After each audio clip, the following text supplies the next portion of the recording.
In episode number 384 of the Reasons I'm Broke podcast, we cover the future of the DC film universe as Bad Robot's Justice League Dark plans were unveiled. And you better be ready to toss a coin to your Witcher as we talk about its performance on Netflix. Our comic book highlight this week, as picked by you, is Batman Superman number 6. All of this and so much more on today's show.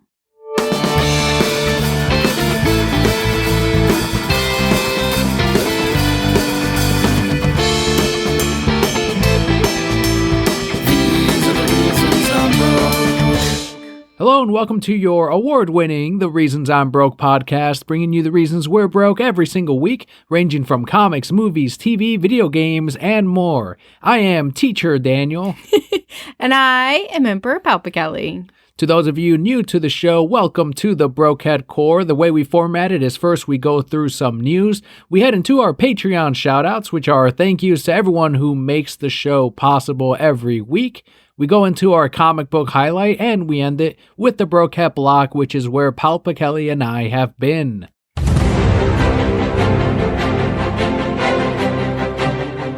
Our first bit of news this week is celebratory, though, and I feel like we would just be terrible people if we didn't say congratulations and honor Betty White on turning 98 this past week. Happy birthday, Betty White. She currently holds the Guinness World Record for longest TV career for an entertainer that's female. She just keeps doing stuff and keeps being amazing. Well, it's because if you stay active in general, you're gonna live longer, your body's gonna keep going, your mind's gonna stay sharp, and Betty White is an excellent example of that. Of course, genetics is a massive part of it, probably most of it, but being busy, staying working as she does, definitely does not hurt. Cursing people out, giving them the finger. She's a huge animal rights activist, too. She is. Yeah, my sister is a huge Golden Girls fan, and she hand-wrote a letter to her estate or whatever about 10 years ago and got a signed picture back. And she has it's a picture of her and her dog, Betty White's dog. And yeah, she's a big animal rights activist, as you mentioned. Is she a vegetarian as well? Is she a member of PETA? That I don't know. I feel like I heard that somewhere, but I couldn't tell you with any certainty. 98 years old, Betty White. Golden Girls is fantastic, but her career stretches back so long into a variety of roles. But the thing that, yes, I know her from, or the thing that I have seen the most of, is Golden Girls. And how about you?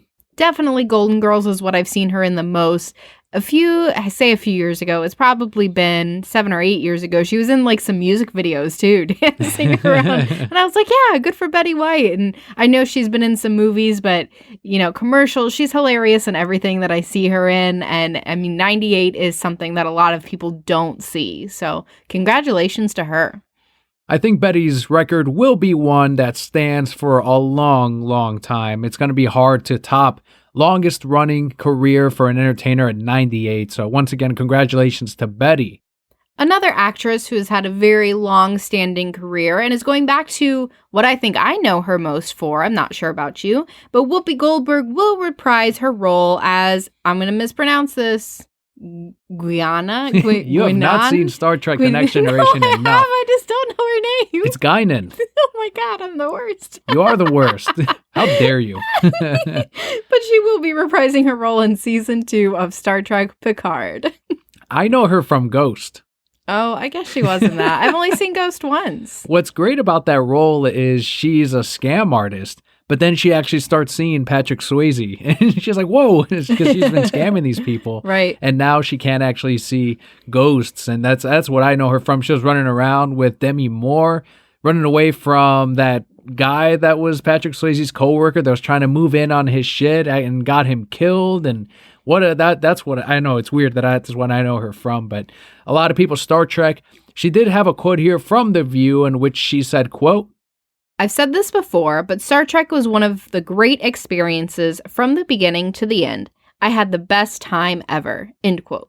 I love that they're bringing on a lot of these classic cast members from Next Generation, and anyone new to the show know that That's my favorite Star Trek. Was yours this one or Voyager? That one's tough. I didn't watch Next Gen until adulthood.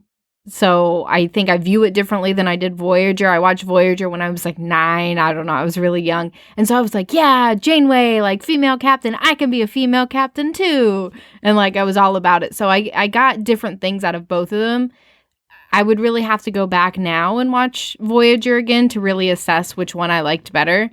But the nostalgia that I feel for Voyager is probably what puts it in the number 1 slot for me. It's going to be interesting to see how the technology works out with Whoopi as they de-age her, because if you remember, her species is one that is, I think she was hundreds or thousands of years old. So that's one thing that they can use, just like they did with Data, to try to make him de-age him, as Data also did not show signs of aging, even though when you see the trailer, you kind of do. But it's like, it's cool that they tried, that they're at least trying instead of just coming up with, oh, well, let's just write it in where Data's skin is mimicking human, or like, they could have easily done some shit like that, and they didn't. And I give them all the credit for it. And I'm curious to see if they'll do the same for Guinan in season 2. We will find out when season 2 premieres, when we get the opportunity to watch it. But of course, Picard, we are on board because he is probably still my favorite Star Trek captain. Another season 2 that is guaranteed is for The Witcher, which has broken Netflix's viewing records with over 76 million households. You got to sing the song. You can't talk about The Witcher not singing I don't have that thing memorized. I hear you singing it all and the I time. can hum it. I can't sing it. Toss a coin to your Witcher. Such a great song. It's on Spotify. There was a bit of controversy on these stats, though, because Netflix did, over the last quarter or two, change what qualified as a view under their standards. So for them, it used to be that if you watched a title for over 70% of the way, then they would count it as a view. But they've instead gone a different route, which I think is more similar to YouTube's, in which as long as you click on the video, then it immediately counts it as a view.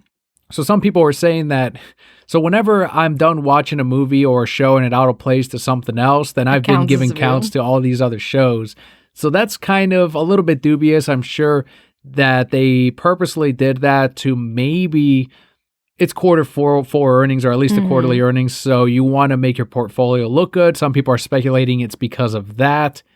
As long as they have some consistent measure moving forward, then great. But I've heard a lot of my subscribers at the shop talk about The Witcher. I've seen a lot of memes online, which is always an indicator of how popular it is. I mean, look at Baby Yoda from The Mandalorian and how much we saw that online. I saw a meme. It was called The Mandarin, and it was a mandarin orange on whatever Boba Fett's face. So now I just have to call it The Mandarin. The Mandarin. Some Florida humor there. Do we have mandarins in the state? We don't. We have Florida oranges. Well, regardless, we did see a ton of Witcher stuff, ton of Witcher cosplays already. It was kind of not a household name, but it's something that people were familiar with. I know I worked at GameStop, and there was the Witcher games. There's the novels that it's also known for from the really OG fans. So all of that helped in the Witcher success. And I, for one, am in for season 2. I think we're about 3 episodes away from finishing season 1. 2.5, something like that. But I can already say that we're going to be there for season 2.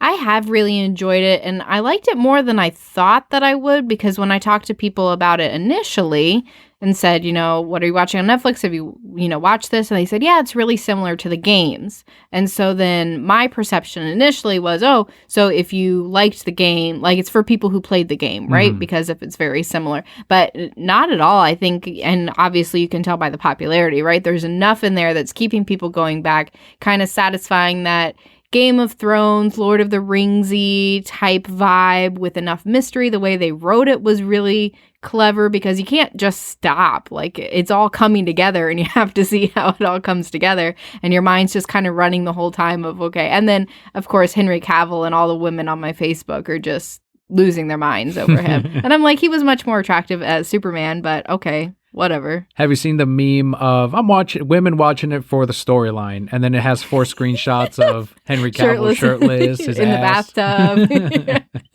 Yep, that's the storyline. One of my coworkers, she said that her mom was catching up, and she's like, it's awkward because every time I walk by and she's watching it, it's during like a sex scene or something.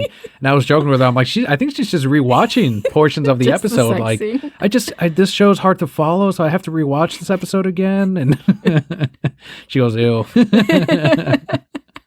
Moms are people too, okay?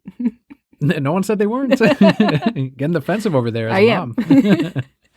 So Netflix is giving us more Witcher than just season 2, though. They've also announced that they're producing a Witcher animated film titled The Witcher: Nightmare of the Wolf. The show will be done by the same studio that worked on The Legend of Korra. Definitely don't think it's going to be as popular as the live action show.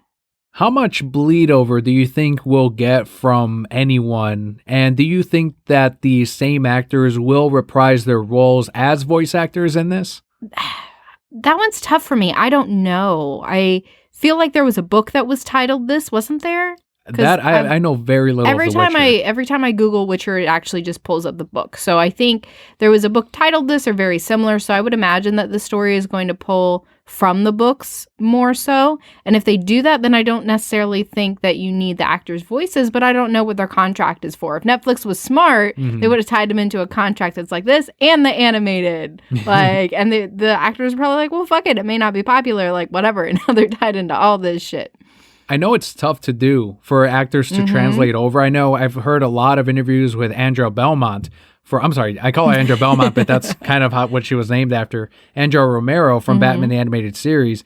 And she says that actors sometimes have a hard time, even though they can act on screen, and you need to be able to act to voice act. A lot of people think that there's that misconception of, well, as long as I can sound like a character or as long as I have a silly voice, then I can just voice act. No. And Andrea and many voice actors say you need to know how to act first before you even think about doing any kind of voice acting. And then it's a whole range of learning all kinds of skills that you don't use when you're actually acting physically or in front of a camera. Right. So that'll be interesting to see if they decide to or if they're contracted and how much of a struggle there is with some of these actors because honestly, not everyone can cut it. And you can even hear it too. I don't know if you've ever caught it where if you watch an animated series with an actor and you can tell they're a little flatter, they just don't sound right. Yeah, I don't think people take into account how much that we as humans look at nonverbal cues when looking at, you know, someone's sincerity or how they're feeling or all those kind of things. A lot of it is nonverbal cues. And so, yeah, when you don't have that, you have to do that with your voice. And absolutely very difficult. I don't think I could do that. I did like how you mentioned that every time you Google something, you Google The Witcher, it brings up the books first. And I know it's because Google has that info as the most searched at that time probably until recently that The Witcher show came out.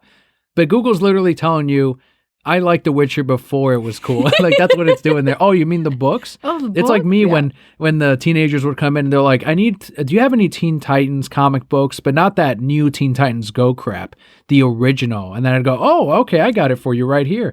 And I'd pull up the George Perez one, just like an older Teen Titans series. And they're like, oh, I meant the old cartoon comics. That's what Google did to you. That is what Google did to me. I didn't realize, so I did research all the books and everything too. I did look into it. And it was actually written in Poland, Sweden, somewhere else. I didn't know that. And then translated into English. So that's why a lot of people, and I think I told you the other day, but the bard in the show is named Jaskier is what they call him. But in the video game, he was Dandelion. So people who are friends of the video game are like, his name's not Dandelion. But it's actually the direct translation of his Polish name or whatever it was from the books. Gotcha. Yeah. So cool. Well, I mean, it's a lot of cool stuff. It's a fun show to watch.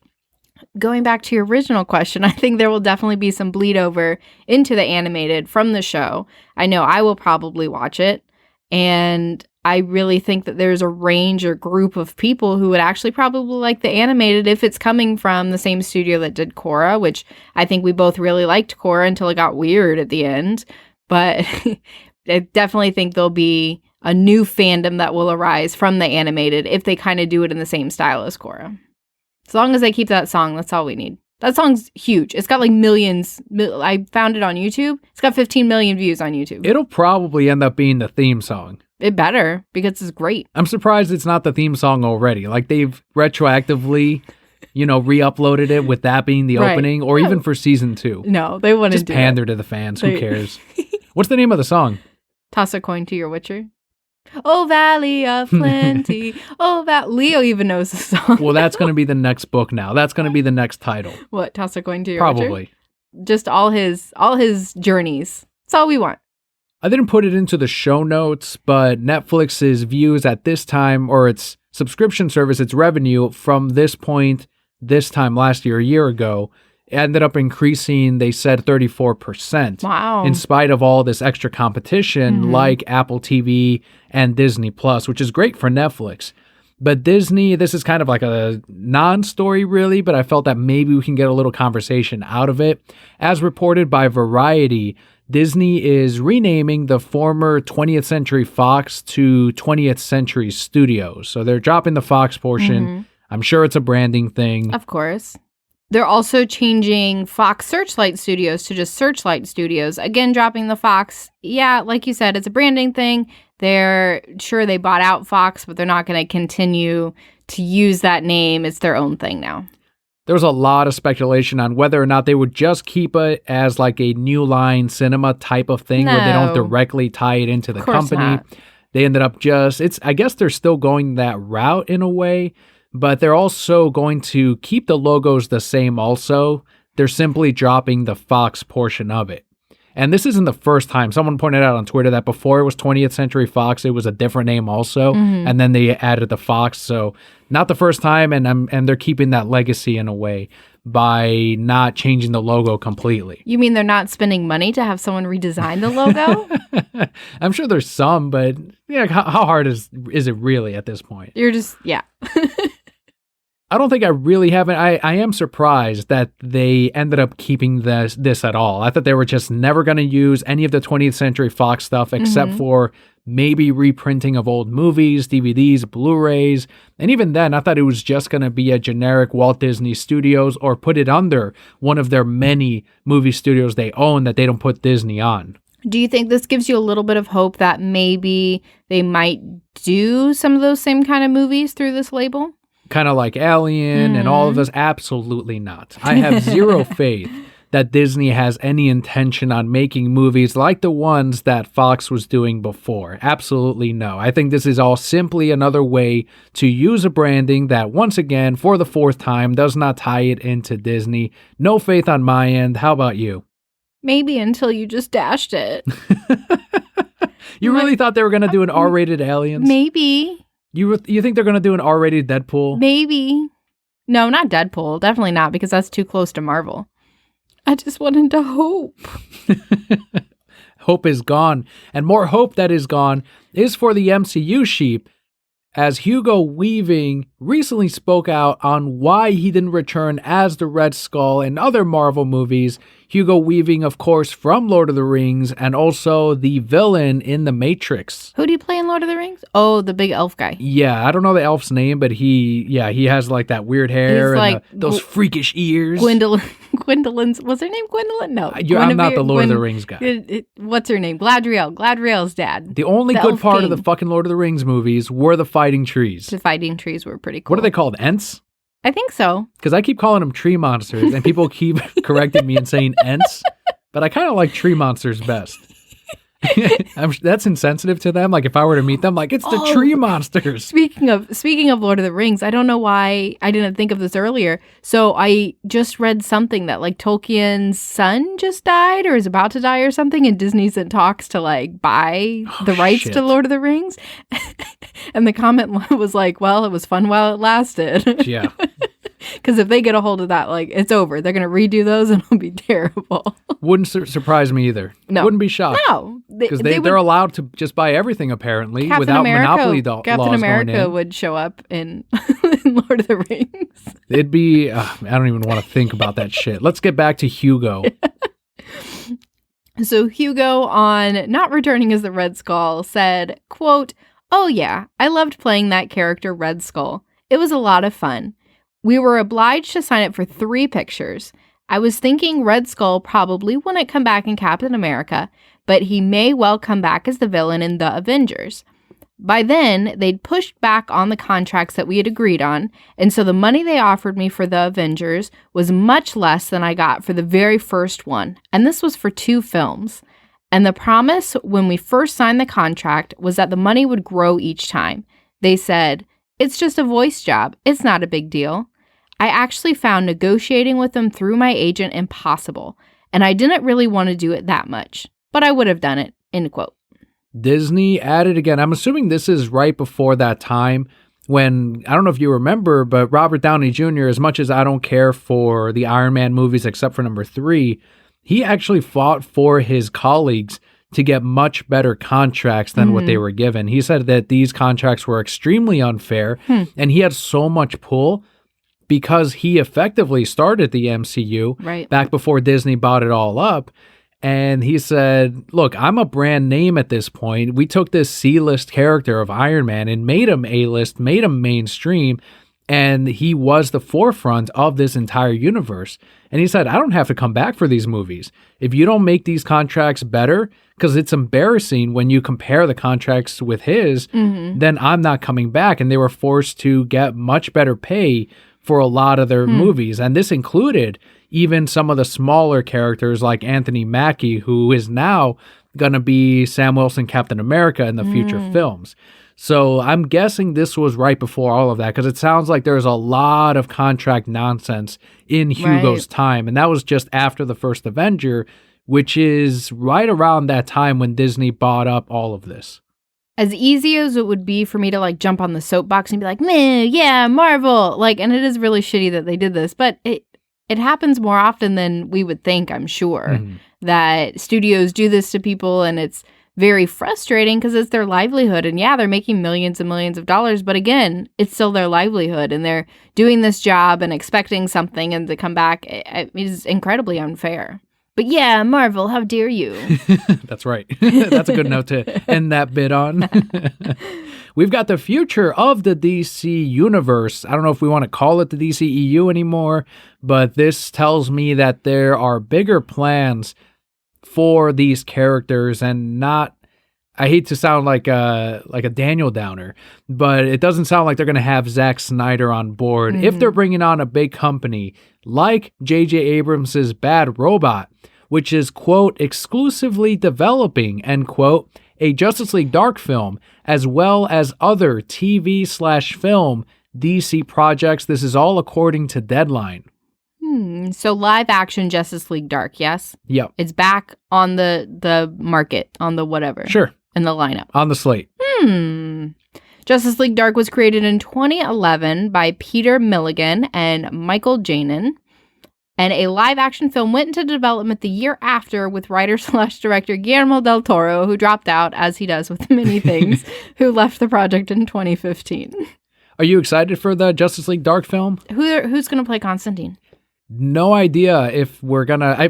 We've got to get Constantine, right? Of course, he's got to be in there. Or I think we're gonna get Zatanna, and I know we're not gonna get Man-Bat, but I want to see a Man-Bat. We're not gonna for get how Man-Bat. expensive that shit would be. We're not going to get Man-Bat. Although you could save some money because he can transform, right, back and forth, just like he does in the comics. Yes. You think we're going to get Swamp Thing? He was part of there, we better wasn't fucking get Swamp Thing. I think because of the fans that did show up for the show, I think that could be good for the film. Right. It could be a very good hook.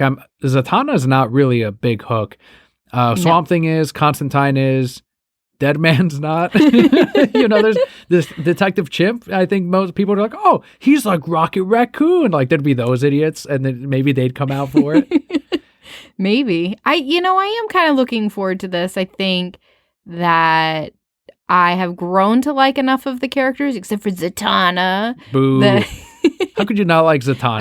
I just don't like her. Is it because Bruce slept with her in Batman the Animated Series? That's probably why. I'm probably jealous for Catwoman, who probably doesn't even give a shit. I don't know. I just don't think she's a good character. Oh, you could do Dr. Fate. He was part of that, wasn't he? I believe so. You could have him show up. Yeah. I mean, it doesn't have to be limited, so cool. Which is what I like about this project. Is it doesn't have to be limited.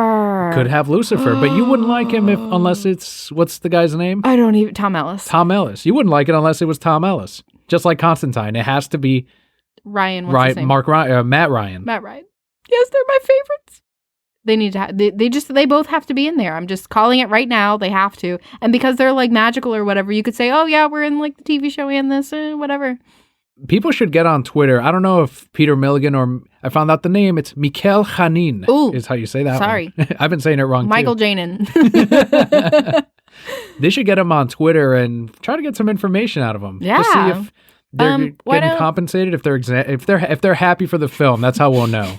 Why don't you tweet Kevin Conroy? He'll tell you. Oh yeah, he definitely. Well, again, he's out of the loop now because people have been asking him about the Arkham games. Uh-huh. And he's been like, I'm available, but they won't call me. So that tells me immediately that there is no Arkham game with Kevin Conroy, at least. The twist is going to be where he is part of it, but his contract said he had to deny it. Oh, that wouldn't matter, because I'm sure his contract said it in the last one, too, that he couldn't say anything, and he did. Is any part of you sad that we'll never see Guillermo's Justice League Dark? Yes and no. I love Guillermo. But that man just spends too much money on costumes and special effects. Dead Man would not have been CGI'd. He would have found some way to make a man transparent.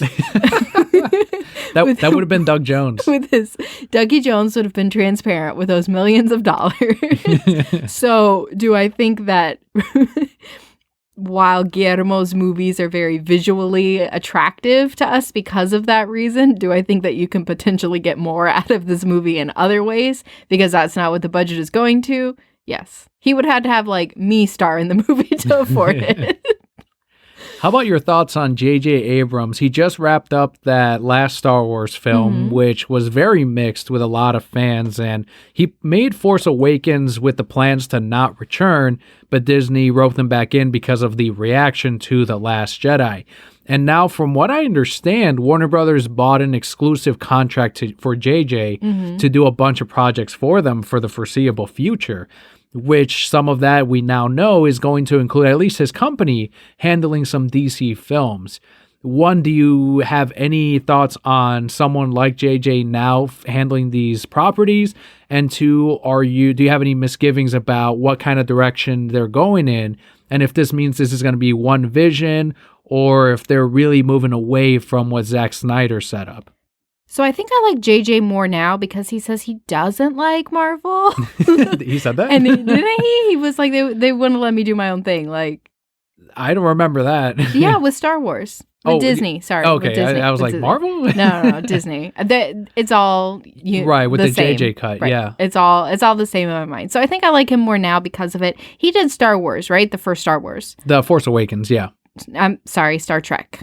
Yes, he also did that. Okay. Thank you. There's too many Star things. So I did really like that movie. I know that he's known more for rebooting franchises rather than making something new, like would be with Justice League Dark. I don't know that I have any misgivings yet. I would have to wait and see. It sounded like the things that we disliked from Star Wars, his hands were kind of tied on, so he couldn't really show his vision. I would hope that with DC bringing him on, that they've really spoken to him and tried to understand his vision and share their vision of where it should go, and that he has plans to kind of fit into all of that. I don't know ultimately if that makes me feel like they're not going in Zack Snyder's direction, but I don't think that I've felt that way for a little while. I do think that with the popularity of the Joker, that they're definitely going in a different direction than they were a year ago, and that makes me more hopeful from what we could see from this Justice League Dark movie, because I feel like they're willing to take more risks and maybe even push for an R rating with this. I mean, if you're going to do it with another DC movie, I feel like it could kind of be this one. I think it would be Justice League Dark for sure. I know for JJ, there's not a film I've seen that has blown me away from him. I know Bad Robot did handle Cloverfield, which I did enjoy, but it's also a movie I don't own. So visually, they can do some awesome stuff, even when you look at things like Star Trek and Star Wars, and handling something like Justice League Dark. As you said, it could be an R-rated project, and appropriately so. I mean, you can get a lot of violence, and you can get real scary with the different characters in that DC universe. But this also could exist in a separate type of slate than what Zack Snyder's universe was, so I'm not exactly concerned with that. And as you said, I don't think they've been moving in that direction for a while now, so I don't have that I'm not holding out that hope that we're getting all of that back in any way. I think I'm just focused on Zack Snyder's Justice League cut. But at the same time, we're also DC Comics fans. We love the DC universe. So whenever we get more of it in any form, we're going to be excited for it. As they announce these projects and you have people attached to them, that's when we start deciding whether or not we're going to see certain ones. Like, we're not going to check out every single DC film, as we're getting Pedal Perv James Gunn's Suicide Squad. That's one I'm not supporting and I'm not watching, in spite of it being a DC film with supposedly Margot Robbie coming back as Harley Quinn. That's still not enough for me to support this man or with this movie that he's coming out with. So take it as it comes in. I'm not going to completely write off any of this just because it's not Snyder's. But I'm going to watch all of these as I can, and if I like what's coming out, because we're DC fans. You brought up a great point, though, that I want to touch on just for a second, is, again, this movie, out of all the movies that I think they could do with all the different characters, could very easily be written as, oh, well, this is in a different universe, because, yeah, these are characters that have kind of been known to have, you know, that kind of otherworldly place that they can go to. So, yeah, they could make it to fit in this universe and then later say, oh, no, it was a different one. Very easy either way. Got a chunk of comic book news as well with Dark Horse Comics. They're going to be publishing a comic book adaptation of Dan O'Bannon's original screenplay of Ridley Scott's 1979 Alien film. This is all according to The Hollywood Reporter. Keep in mind the screenplay was heavily rewritten prior to filming, so what we get is not going to actually be what you saw on the big screen. This will be on the next previews catalog so that you can immediately add it onto your subscription at your local comic book shop. But the first issue of this adaptation is going to release on April 22nd. There's a preview page or two up already online in the promotional material. I'll definitely be on it in spite of how I felt with the Alien 3 original screenplay. It wasn't great, but I do want to see, I'm very curious to see how different even the Alien design is going to be when you compare it to what we got on the big screen, which was a masterpiece on its own. But it's always nice to see these unpublished scripts or works that come to life because of comics. It's really interesting to see also how far movies adapt and evolve throughout their process. So if you're a big fan of Alien, to read this and say, okay, this was the original vision, wow, look to where we got to, right? And that's for a number of different reasons. You have fun reading it. Too scary for you? Listen, it's real spooky. The movie was cool to watch. It's not something that I really have a desire to go back to and watch multiple times. It was pretty scary. It was intense. And you also like the first one more than Aliens. With the big queen where she like sets her on fire. That's Aliens. Oh, then maybe I like that one better. I would have to change. Yeah, maybe. Because I remember a year ago you were saying that you liked the first one because it was more about the ambiance and it was horror, whereas the second one was more of an action film. And it was completely different directors, but they're both amazing movies. It's kind of like Terminator 1 and 2, where 2 has so much more action and there's a bigger budget behind it, but they're both still really good movies. I don't think I've ever seen... Did I see Terminator 1? Did you make... I don't think you've ever seen that, no. I did see the second one. Final bit of news here comes from former Marvel employee James Viscardi, who took to Twitter to talk about the sort of landscape in the independent market for comic books and how it's changing kind of quickly. He said, quote, had a really interesting comics market conversation with some retailers. Reference Image Comics. They're frustrated they don't know what books to order because there's no central push from the company. They all saw IDW and Boom overtaking them by year's end. Thoughts? Image falling to number 4 or even number 5 is an insane thought. It'll probably be tough thanks to their strong back catalog, but it says more about them no longer being the leader in bringing new voices to the table. Boom and IDW also have the help of good licensed titles that they don't treat like standard licensed books. End quote.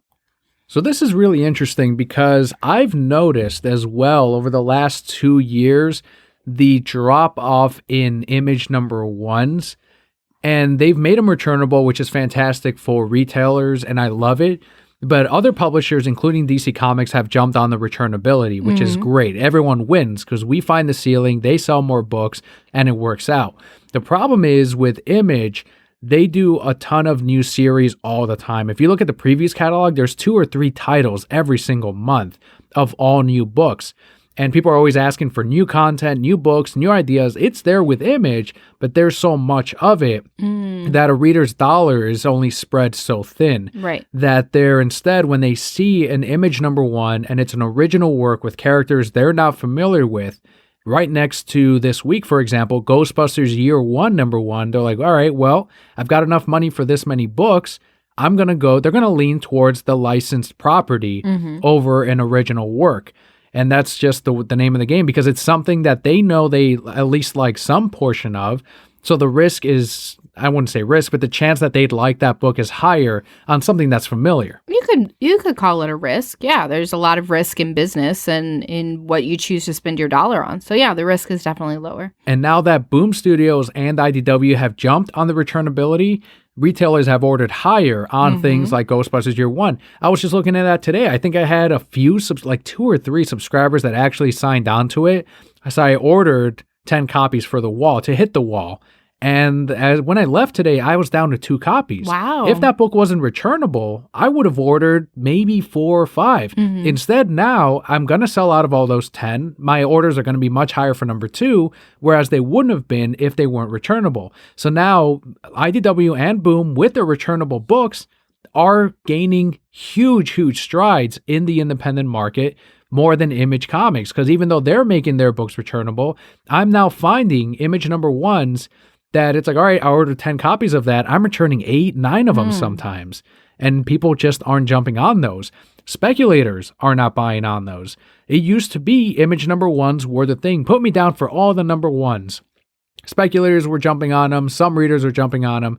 Now they're moving on to publishers like Boom, IDW, not so much Valiant. Although Valiant, bless their hearts, they try. But they've got Bloodshot coming out. Bless their hearts. Yeah, I like Valiant. They try so fucking hard, and I want them to succeed. I really do, and hopefully the Bloodshot movie does something for them and really gets the ball rolling. But other independent publishers and DC Comics are instead benefiting from it, and it is bizarre to see that Image is losing more of that pie because you wouldn't have guessed that 5 years ago when they had huge things like The Walking Dead. And unfortunately, Undiscovered Country and Oblivion Song have not been that replacement for those sales now that Walking Dead is over. Do you think that's what the biggest issue is, that they just haven't found something to replace Walking Dead? Do you think that they're just trying to, like he said, oversaturate the market, right, but not point in a clear direction of, hey, check this book out? That's absolutely it right there. There's no central push to a lot of these things. There's no consistent release schedule either.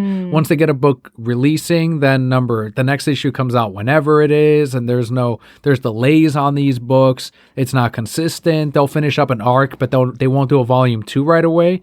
So people forget about that title, and sometimes it never comes back. Or they start publishing only as trades instead of individual issues. The biggest thing, I think the biggest problem is they need to focus their line. They need to publish less #1s, focus on the books that are selling now, keep those going if you can, depending on what the creator wants to do, but then be more selective about which books you're going to put out on the market, especially if Image is seeing that they're losing sales on the market. Then they got to publish less books. There's too many books out there right now, and Image is a big part of the problem. The biggest part is obviously Marvel when they're relaunching every title into a new #1 and putting out all these one-shots, all of these file stories. But Image is not that much better than them right now with all of the new issues. And I commend them for being there with the creators, letting them tell their stories, but you can't just publish every single one out there. You got to really focus down your line. And I think that right now, alongside not having those licensed properties, is going to be a problem for them. You know what happened? They had success with Walking Dead and they just flew too close to the sun. Someone said in the comment section of this article, they rested on their laurels. IDW and Boom got really quick with their Mighty Morphin Power Rangers crossovers with TMNT and Sonic the Hedgehog, all this other stuff that's doing really well for them.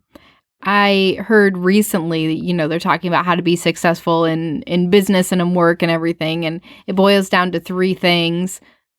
I don't know, one thing that I've heard kids, so I guess I won't be successful. Your mindset and your agility. And this kind of falls on the agility thing, right? They're continuing to do this, so they continue to lose things. They have to change fast or it's going to continue moving in this direction. And yeah, these other lines, these other companies are definitely going to overtake them. Or joke's on us, Marvel's probably running them too. I don't know. But good on Boom, good on IDW, and I hope that Image is able to find some direction. If you're able to go on James Viscardi's Twitter, it's a whole thread of different retailers and other writers and artists that kind of jump on this and talk about what they think about this future for Image. But that will wrap up our news for the week, and now we're going to move into our Patreon shoutouts.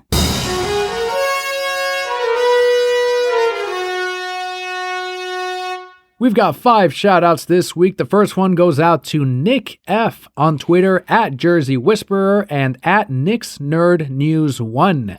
Nick shared his top 9 on Instagram, which included Stan Lee's Hollywood Walk of Fame star. He had a very, very active 2019. Lots of great stuff on his Instagram, and make sure to follow him on Twitter too.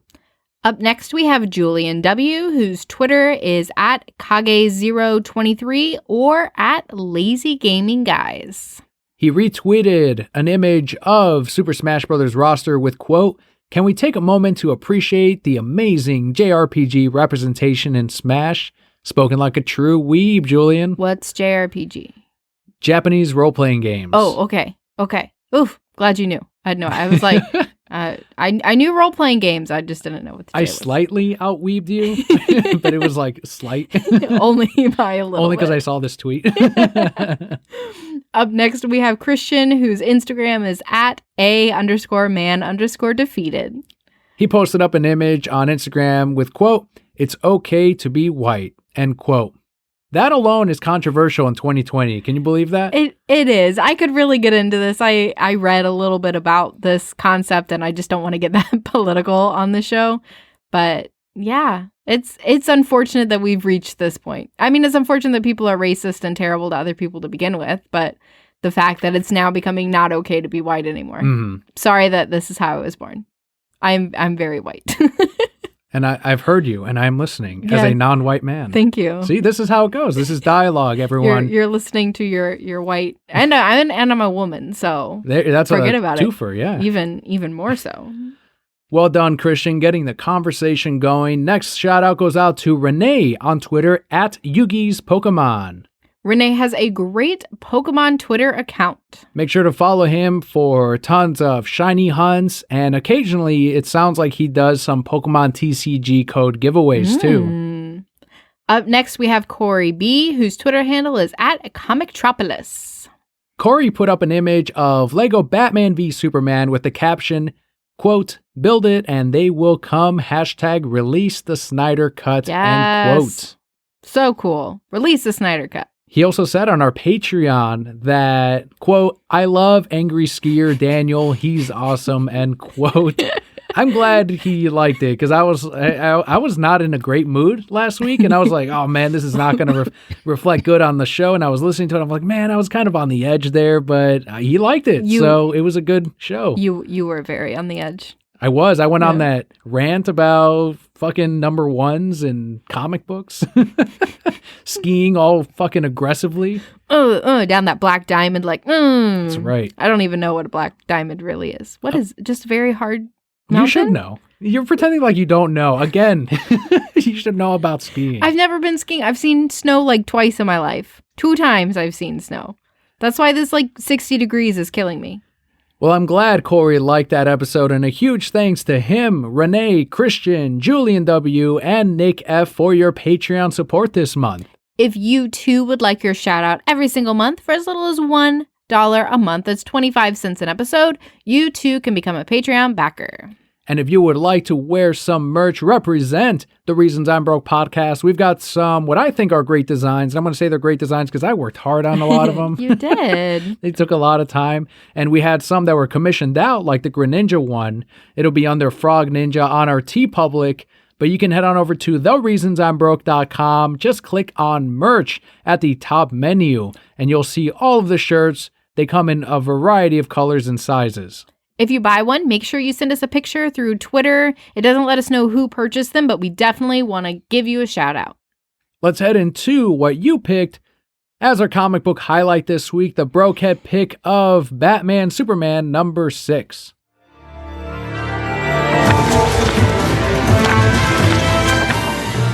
This is written by Joshua Williamson with art by David Marquez, and the colors is Alejandro Sanchez.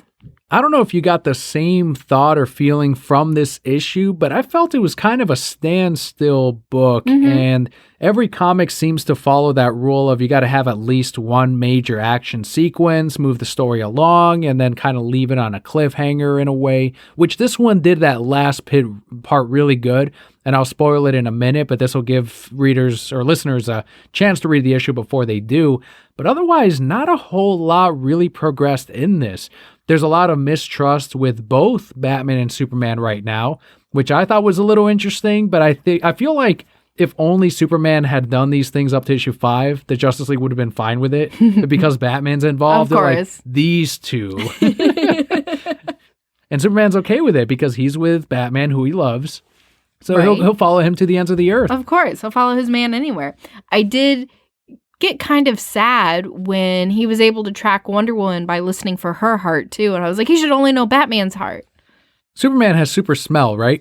I guess. Which means he knows Batman's scent Of course really he does. well. And Batman's been with Wonder Woman, so he knows all the places that Batman's been.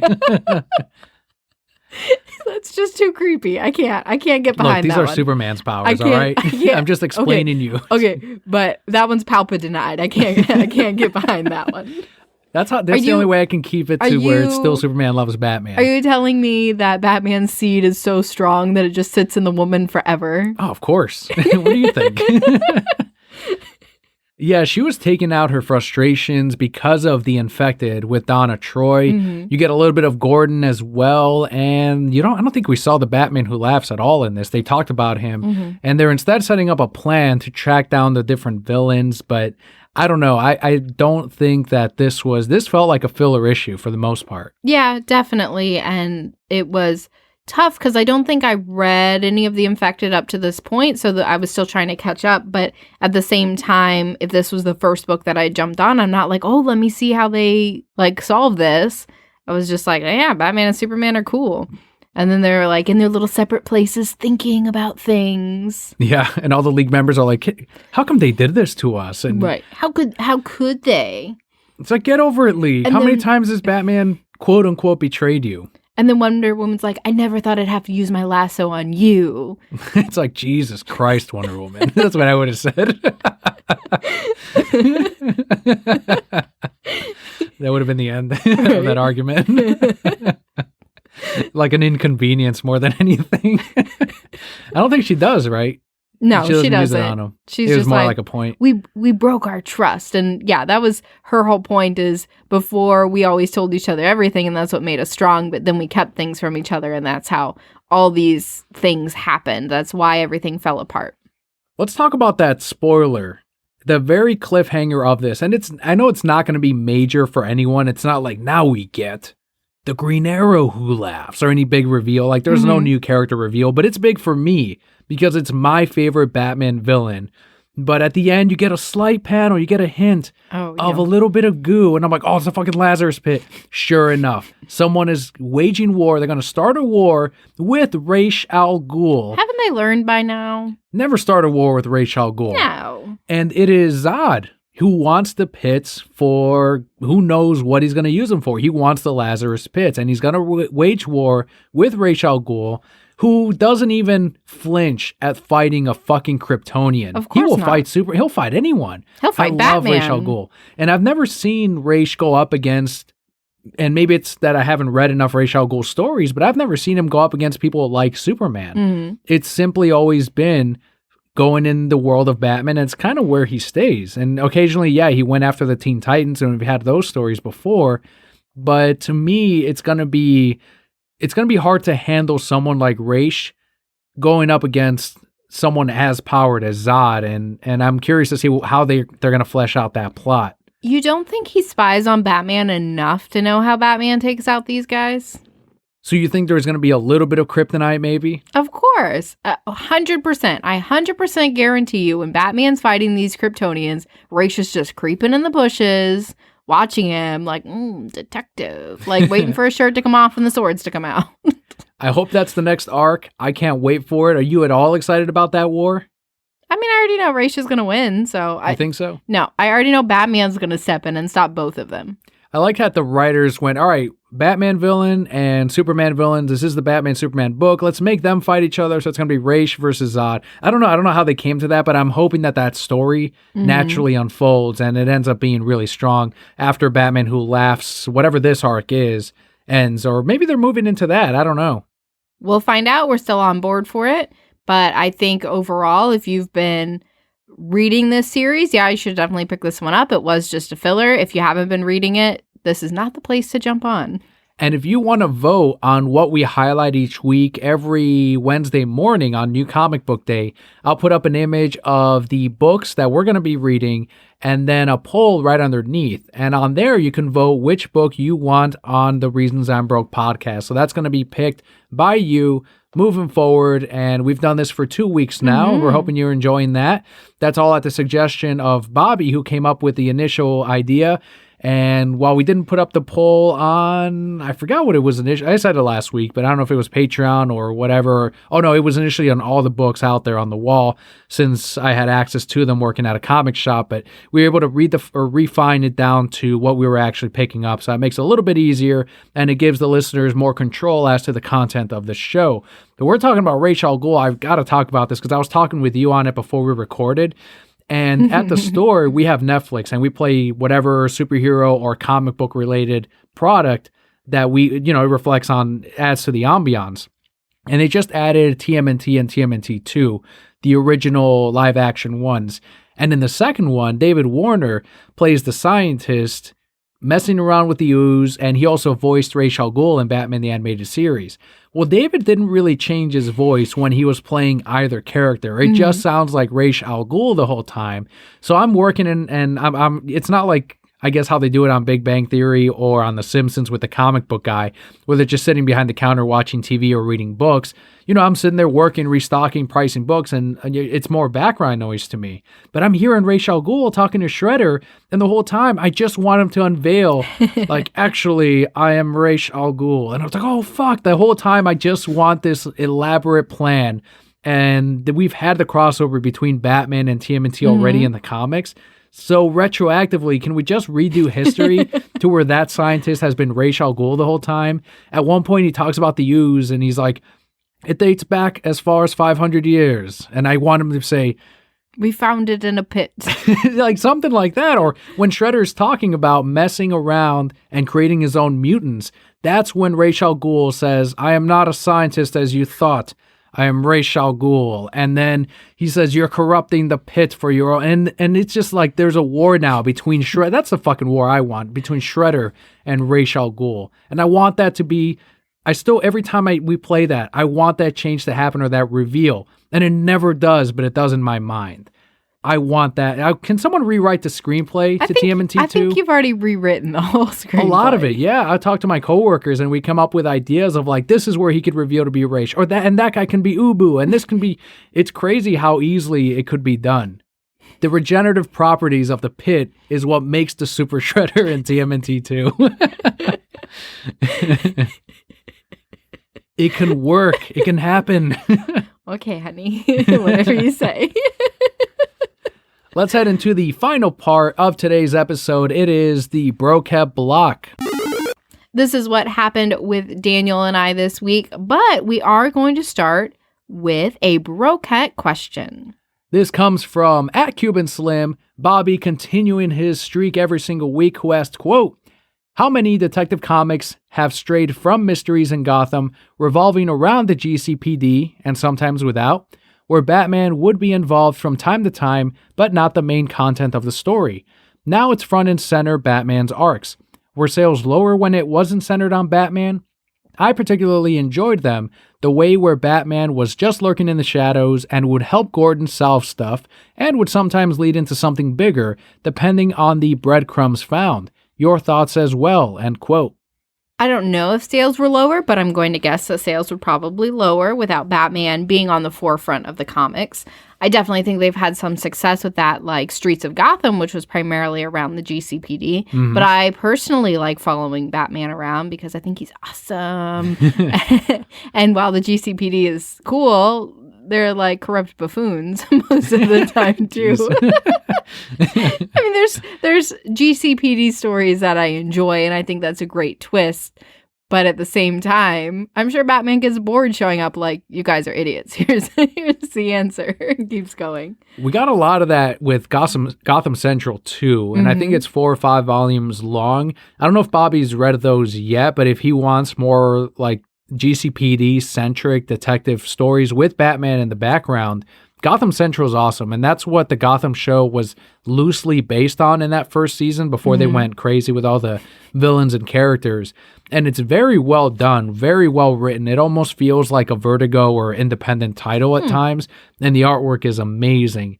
But the unfortunate thing is, yeah, the non-Batman-centric titles don't sell as strong, and even now, it is focused on Batman. And Peter J. Tomasi is being careful in making detective stories compared to what we're seeing in Batman. So in Batman, it's a lot of action, a lot of character moments. But in Detective, it is about figuring out who's behind it. He's actually on the field. He's looking at murdered bodies. He's talking to Gordon. But still, Detective Comics does not sell as high as it should, which is really bizarre because it is a Batman title. And I don't know what it is. It's just never been a book that moves like a book, like a title like Batman. You know, anytime we've gotten the Court of Owls arc or Batman Hush, I believe, even was in the Batman story. So all these big titles always end up on the Batman book and never on Detective. And I'm not too sure why that is. I don't know if that's just editorial being very conscious of, no, this needs to be a slower paced story. Right. So because of that, we don't get these arcs like in Court of Owls. But it's really interesting how sales simply aren't as high on Detective. That is really interesting because I would think even being just for being a Batman centric story that it would sell better. And what's weird too is when they improve the stories, as they have in bringing someone who I think is severely underrated, like Peter J. Tomasi, sales still don't follow, and it's really weird. I don't know what to tell you. This is outside of my palpa knowledge. Even Paul Dini, who was, I think, on Detective for many years and an amazing writer, known for Batman the Animated Series, even at that time, I don't think the sales were great. And that was right before the New 52, and that's when sales spiked right back up. New 52 worked for many years. I have no idea. It's just one of those things where maybe one big Batman title is enough. But the same thing happens with Spider-Man. Amazing Spider-Man does incredibly well, and the rest of the Spider-Man titles do just all right. We should throw it up on Unsolved Mysteries. Let them decide what happened. This is Kevin Conroy, the voice of Batman. You're listening to The Reasons I'm Broke. Something else that is podcast related. Those of you on Patreon have seen this already, but we've put up the first episode of lots of talk about this today. Batman the Animated Series did a On Leather Wings commentary. So played the first episode, did some commentary on it, and you can play it right next to the show as you watch it if you have DC Universe or if you own Batman the Animated Series, which you should because it is the greatest Batman anything of all time. But I put up that first one on Patreon, and then a month later, it will be released publicly. So if you're a patron, you get this 4 weeks early, and you get to enjoy this much earlier. So it's a way for us to give extra value to our patrons. But then when it does eventually release on our regular feed, you too can hear it on here. But if you want to listen to that early on Patreon for as little as $1 a month, but let me know what you thought of it. Commentaries are not easy to do. It's tough. And I did that one solo. And then, as I mentioned on there, as Kelli is available, then we'll do maybe the Harley Quinn ones or something. But it's not easy to do, but it was fun because I love Batman the Animated Series, and I can just pretty much gush over the Batmobile, the cityscape, the voice acting, even as early as On Leather Wings, the animation being as good and scary as it was with Man-Bat is something that I did enjoy talking about. And as I said on there, I'm going to put them together as I have the time to do it, because it's not going to be on a consistent release schedule. This episode, this series, the main show, what you're listening to now, is priority with the Reasons I'm Broke podcast. So that's just a bonus extra episode that we can put out every month or so. And then it will always be 4 weeks later for non-Patreon feed. So Apple Podcasts, Stitcher, iHeartRadio, everything else. That's pretty cool. I'm glad that you have the opportunity to go and watch back through these episodes and give your thoughts on it, because it is something that's extremely close to you and a big part of your childhood. And if you've heard the commentary, if you enjoyed that, let us know if you want more of it, because so far, I want to hear feedback on if you want more of this commentary, or if there's other shows in the future once we go through Batman the Animated Series, or even finish off season 1, if there's other animated shows or even a movie that you'd want a commentary for. But little by little, again, that's all just a bonus and hopefully something extra that you can enjoy. And just to remind everyone, next week is the Broskers, the time that you are all waiting for to hear who has won that coveted Brosker title, better than the Golden Globes, better than this Golden Lion thing, better than the Oscars, which are totally a ripoff of the Broskers, but we won't sue. It's fine. We'll let it slip this year. Next year, I don't know about that. But yes, definitely tune in next week to hear the winners. The categories, as a reminder, are visual effects, cinematography, animated feature, supporting actor, leading actor, director, and best picture. The Brocats did vote in, so those results are in, and we're going to have those announced next week along with Kelli's and I's. So each one of these, once again, has 3 chances to win a Brosker, and we'll have all of those next week. But don't forget, only the Emperor's vote counts, for reals. That's right. I'm going to relent to that. I'll let you go on that. Anything else that happened with your week for the Brocat block?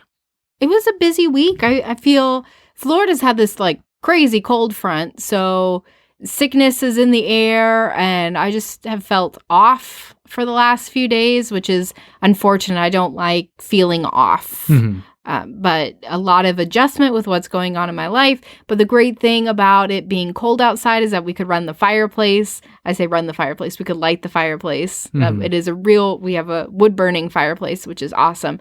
But I got to spend a lot of time just watching the fire and cuddling Leo. And it was great, mommy baby time, which I know I won't get forever because he's growing up and he won't want his mom for much longer. So that was my week, just balancing work and home life and everything else that's going on. And I just took time to relax today, which is what I needed to do. So trying not to feel guilty about not getting as much done as I would have liked to, because I know I just kind of needed that time to recharge this week. On my end, at the comic book shop has a pretty big draw in, which is a supermarket. And that one, this particular company announced that their investors completely pulled out. So the supermarket that is next door to us will be closing down next month, which was a pretty big contributor to the traffic that we got day to day. And the way, I've been looking at this especially is that, we, over the last year and a half or so since this place opened, we have benefited a lot from this extra business. But more importantly, as the owner said, discoverability. So even though they're going away, that's all those people that discovered that we're there now know that we're here. So we retain and work to retain a lot of that customer base moving forward until whatever other business goes in next door. And crunching the numbers, the owner was looking at it. He's like, honestly, we were doing pretty good even before the supermarket opened. We were growing every single month as people discovered us. And now a lot of people know we're here. So it's definitely a positive overall. And not something that I'm overly concerned with yet, at least. It's always a wait and see, right? And at least right now, there's no reason at all to push the panic button. But one bit that I was getting a little resentful for was, and this is something that I saw even at my previous job, is when something goes under, especially a business, people always take joy in that, Mm-hmm. and I don't quite understand it, and I've kind of tried to think about it a little bit, but kind of like when they come in with a giant grin and smile on their face, like, did you hear about them next door? Hey, they're closing. You better say, I had that exactly on the phone. You better say goodbye to them. It's like, why are you happy? Why do you sound happy about someone else going under? And it could be a thing of it's a reflection on them and one of their failures. There's the whole saying of misery loves company. Mm-hmm. Or, well, I'm glad it's not me, so I'm glad something else is happening to someone else. Or it could be something as simple as, hey, did you know? And I don't know what it is. I was drowning in texts and messages and people coming into the store and telling us as of like, well, what are you guys going to do now? And no one ever acts this way when a business is opening. Mm-hmm. It never on a positive thing. And I always thought that was kind of interesting and weird. And so I've been kind of dealing with that mentally of like, all right, how do I handle this? Because very few people have brought up the fact that those people are out of a job now. Right. Like, don't be concerned about my store, like let's think about those people. And I don't know. I don't know if you've experienced something similar in any area you've worked. Of course. Something that I've put a lot of thought into recently that at my previous job is something that I had to think about also is people's minds automatically go to the bad, right? If a customer comes in and is real shitty to you, you remember that for months versus if somebody's extremely nice, you're like, oh, well, that was great. And you move on past your day. So just biologically, we think towards the worst about everything. So yeah, that's why when something bad happens, something closes, that's when they're bringing that up. But even more beyond that, and I'm trying to think of ways that we can improve at work, because my biggest passion around what I do is I want every single person who walks in to leave feeling better than when they walked in. Because if my job, the place that I work and I don't own it, but I operate it, I'm in charge of the leadership there. If I can get all of my staff to want to make everybody feel better, like, what have I done in this world, right? I made days better. Mm-hmm. And I think that that's just such a fantastic mission. And I love that the company I work for supports that and wants that to be my mission of my job. But even thinking through that, right? So how do we connect with people? How do we ask them questions? You can't just ask somebody, how is your day? Because their mind automatically goes to, well, this shitty thing happened and this happened. And oh, I'm on my way into work and I hate what I do and etc. So you have to think of questions to ask them where their mind is going to push them to the positive. And that's something that I had to do at my old job and kind of forgot about it. So instead of asking, how's your day? Hey, what's the best thing that you've done today? What's your favorite thing that you've gotten to do? What are you looking forward to on your weekend? Those are the things that you have to, because biologically we just go towards the bad. And yeah, when you told me it was closing, my first thought was, oh man, how's that going to affect the store? My second thought was the people who are losing their jobs, because that's a lot of people. It's a whole supermarket. But going back to that point, like I was telling you earlier, now we kind of have the community, the other companies have a feel for what kind of store would be successful there, because it wasn't that the store wasn't successful. Right. And it really was. They just lost a lot of the backing. So in the area that we're in, there's a lot of opportunity to bring another store like that back. And I really think that it's going to bring a lot of eyes to it. And yeah, within, it's going to take a few months to renovate, because every store that goes in there is going to have to renovate something, even though it was already set up this way. But I definitely think it's going to bring a lot of eyes, and you're going to get something that might even have a bigger name to it or might even be more successful there and bring that business or more business back. Definitely a positive there. And I think the reason we share this too is obviously to give you an insight on our personal lives, and that includes our work. And initially I could have looked at this as, well, there's the other shoe. Like, you were waiting for the other shoe to drop, and it's like, well, there's the negative of all of this. But instead it's like, no, that's not necessarily the case here. Like, the biggest thing, and that's where we had to spin it of, it's a huge discoverability for us. Mm-hmm. They were there, and if they weren't, we wouldn't have grown to the point where we are now. Right. And that's a huge thing for us. So as always, though, jobs are never, ever, nothing in life is consistent. Mm-hmm. That includes jobs. And there's always going to be changes and bumps along the road. And it's all about adapting and changing. But it's something that I have to work through, is how to handle people that come in with smiles as they deliver terrible news. And That's just, I guess, on me more than anything on how to handle that. You just make them feel crappy about it and how you respond. So, And that's what I'm trying not to do, because it'd be very easy to respond. I don't know. What are you thinking? So I do that frequently. If somebody comes through my store and complains about a different store that's in the same company, but they're like, yeah, we drive even farther to get to yours because that one's just real crappy. I always spin it up. I have no idea how they do what they do because they are twice as busy as I am. And I can't imagine trying to keep up with that kind of business. They're the real all-stars. And then they're like, now I feel bad for saying that they're bad.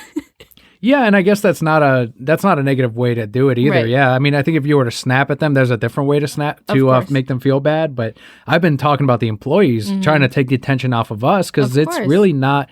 When you think about them, like that affects them way worse. Yeah. So that's where I'm like, yeah, I feel bad for the employees. And then the attention, yeah, you're right.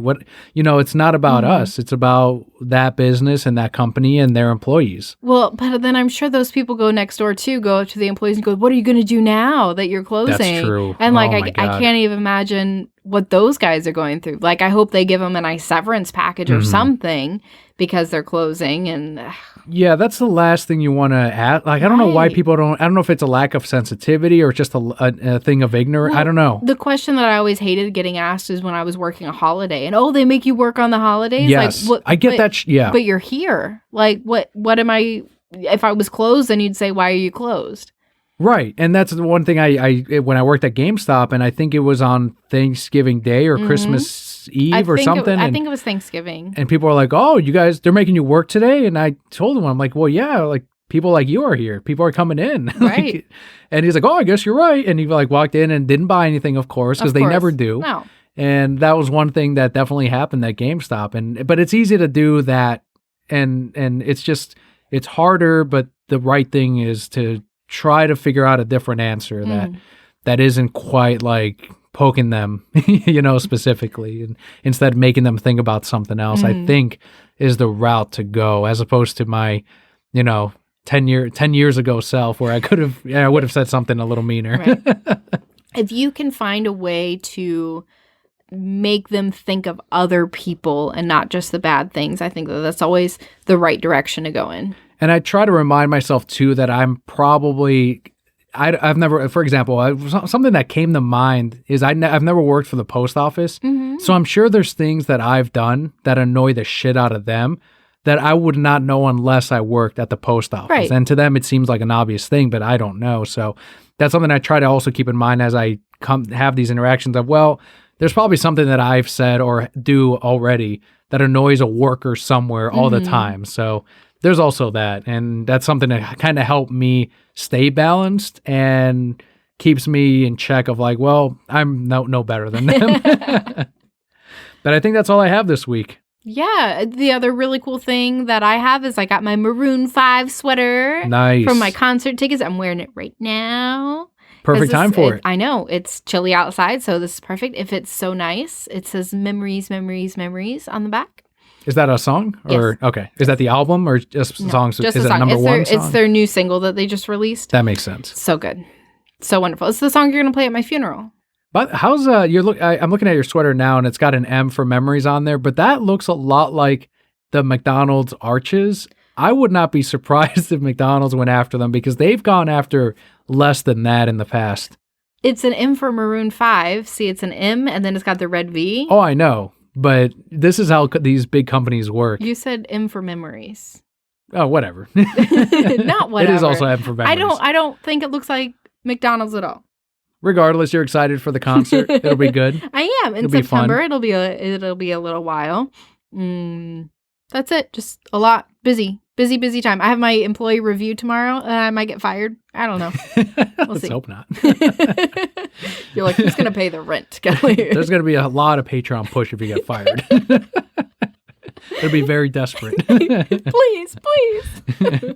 But that'll do it, I think. Oh, you got one more thing? No, I did. I just wanted to touch on it briefly. If you guys haven't seen the story about the woman who got the manager from Target who got harassed by this man and then ended up with like $30,000, it's a great story. Go read it.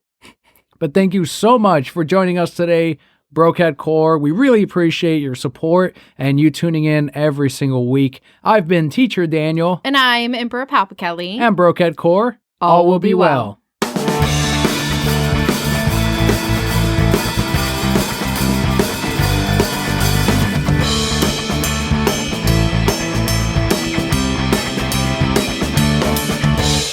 All right, what's the story on this Target? Oh man, she was great. So some bozo, Some piece of shit. some bozo went to go look at toothbrushes, and like whatever was supposed to be there was gone. So it just said like display, so that they knew that it was a display piece, and it said 1 penny. And his mind was like, yeah, I can get this toothbrush for a penny, because Target's policy says that if it's mislabeled, they give it to you for that price, which we've taken advantage of before. But whatever, not like a $90 toothbrush for a penny. So he called the manager and he was like, I deserve this for $1. And she's like, no, you idiot. It's a $90 toothbrush. Like that clearly says display, not what the toothbrush is. So you're not getting it for $1. So he took her picture and posted it on Twitter and like called her out. And he was like, I haven't been able to afford to go to the dentist in 4 years. And she won't even, I just wanted a nice toothbrush to take care of my teeth. Well, then people went back on his Twitter and found where he was posting from the dentist office like 6 months before. And then he also posted something like, make sure you donate toothbrushes to like veterans, and people were like, no, not going to do that. So he tried to publicly humiliate her. He's a award-winning freelance writer. That's what he said he was. So I don't think he's ever going to get a job again because of this.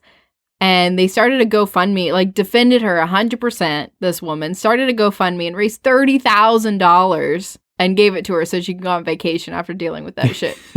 That's amazing. And didn't you say that he was doing this to other companies, like trying to get shit for... They went back in like his Twitter and he was calling out other companies for stupid shit like that too. Like, oh, you advertised this, but then you wouldn't sell it to me for that price, and getting gift cards and stuff from big companies. So that's what he was trying to do from Target, was to call attention to this and like get something for nothing. And the internet just raked him through the fire. Like, and I'm glad that they also helped her out. Yeah. Like that's, how much, what was it? That they $30,000. You know what she should do with the $30,000? Buy toothbrushes. Buy a shit ton of toothbrushes and give them to everyone except him. Except him. Fuck that guy.